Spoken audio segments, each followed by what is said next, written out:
call them Suzani or Suzana.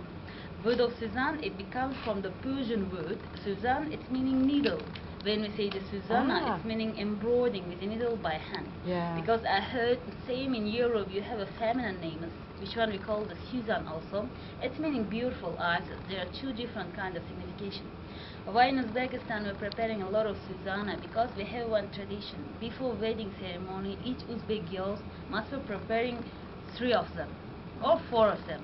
And after the wedding ceremony, we decorated our living rooms with this 4 Suzana, because the first day our mother-in-law visiting our living room for controlling our character and our richness. Because each motif, the Suzana, it's meaning some philosophical ideas. You can't know your sister, how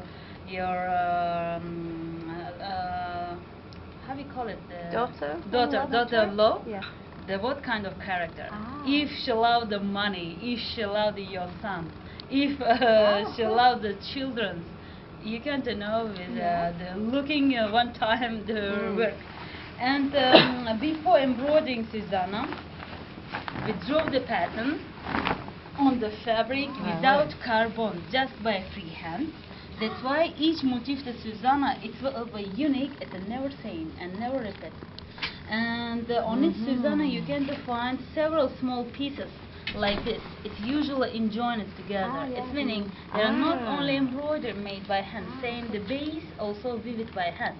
That's why you can find short widths. When it's made by hand, largest the fabric, it will be on limit. It starts at 20 centimeters till 80, not so large. In each side the fabric is usually finished with the borders. It's never sewing and never cutting. You see, like the carpet. Yeah. And we use here different kind of fabrics. It will be pure silk. It will be pure cotton. It will be the adras. It's meaning the mixture of cotton and silk. That's why you can see the different kind of the fabrics. When you touch, you can feeling it. You can comparing it by yourself very easily. And we use here silk thread. We usually buying it when it was natural. After we dyeing it by ourselves with the vegetable colors. And boiling time, we add the alum stone for fix the color. It's meaning you can washing the Suzana after the embroidery color. The Suzana never going out. It stay very well.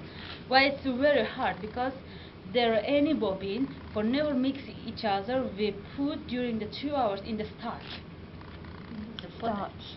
The And what you amidon. put in the collar? Amidon.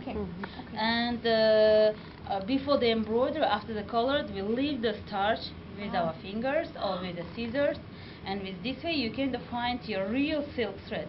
And here you can see more than 60 line. It's usually embroidery all together. You see? It's very thin. We usually embroider all together. Yeah. Oh, yeah. You feeling it? Yeah. Yeah. Very, Now, ladies,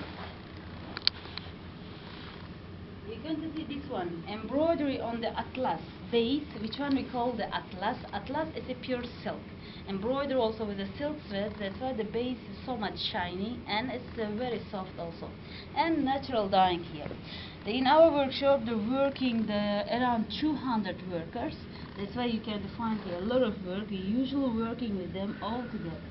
This is first fabric. The second one, which one we call the karbos. Karbos is a pure cotton and the base made by blind people. When you touch, it's thicker than the first, the base, not embroidery, just the base.